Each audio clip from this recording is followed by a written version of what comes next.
Hello friends, स्वागत है आपका परीक्षा स्मार्टर आइडियाज़ में। तो आज हम बात करने वाले हैं पीसीएस एमपी पीएससी के मेंस एंड प्री से रिलेटेड कुछ कंफ्यूजन क्रिएट करने वाले टॉपिक्स और फैक्ट के बारे में, और कैसे उन कंफ्यूजन को हम समाधान कर सकते हैं इसके बारे में जानेंगे। तो आगे बढ़ने से पहले चैनल लाइक एंड सब्सक्राइब ज़रूर कर दीजिए। और एमपीपीएससी प्री एंड मेन से रिलेटेड जो भी आपके डाउट्स एंड क्वेरीज है, आप बेझिझक उसे कमेंट बॉक्स में दे सकते हैं, तो उसका भी आंसर आपको दिया जाएगा। तो अभी भी पीएससी में कई ऐसे क्वेश्चंस आए हैं जिन पर आपत्ति लगाई गई है एस्पिरेंट्स के द्वारा।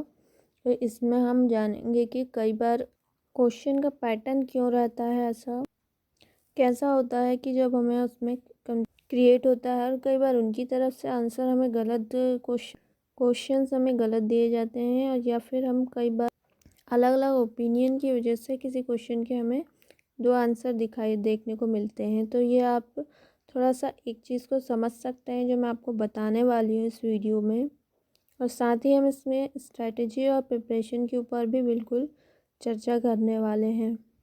तो यहाँ पे आगे आप देख सकते हैं इस तरीके के क्वेश्चन जो आपको देखने को मिले हैं।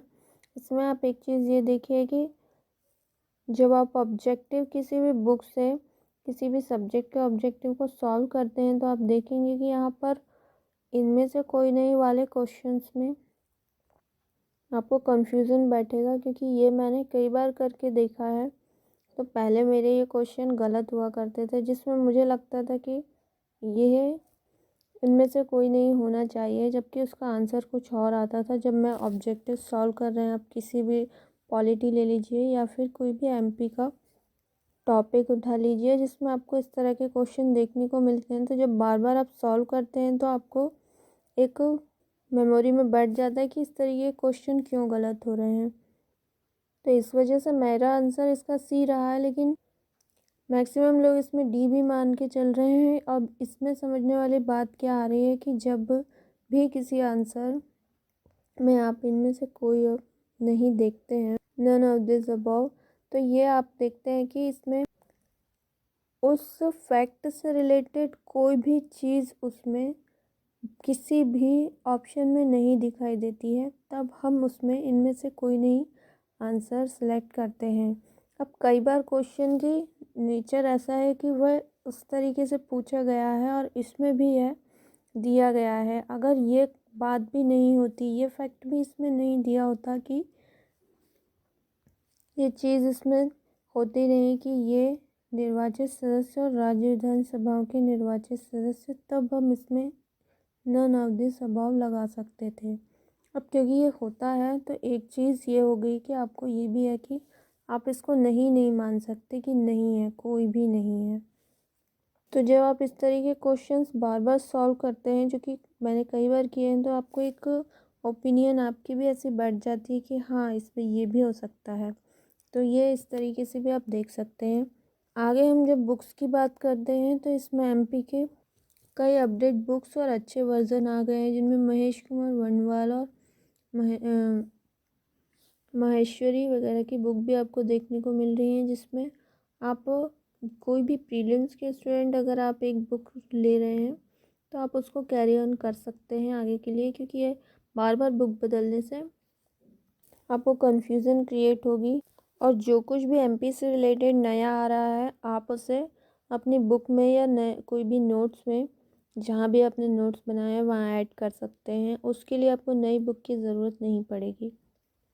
और पुणेकर ऑब्जेक्टिव अगर आपने ले रखी है, 1-2 साल पुरानी भी है, तो आपके ऑलमोस्ट सभी फैक्ट उसमें नए फैक्ट्स कवर हो जाते हैं। ऐसे करके आप फैक्ट्स को ये 2 बुक के माध्यम से कवर कर सकते हैं।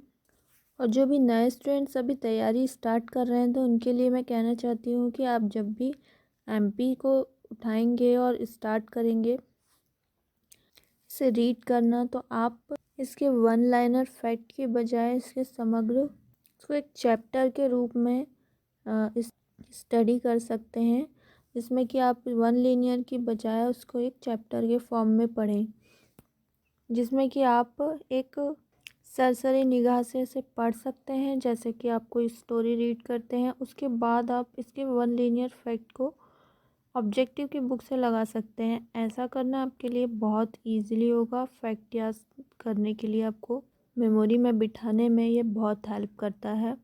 तो दोस्तों आज के लिए बस इतना ही। आगे मैं लेकर आऊँगी आपके लिए इसी सीरीज़ में कई ऐसे पॉइंट और फैक्ट 2024 प्री एंड मेंस की प्रिपरेशन के लिए बहुत हेल्पफुल रहने वाले हैं। तो देखते रहिए दोस्तों इस वीडियो को यूँ ही लगातार, और चैनल को लाइक एंड सब्सक्राइब ज़रूर करते जाइए, इसे शेयर भी करते रहिए। Thank you. जय हिंद, जय भारत।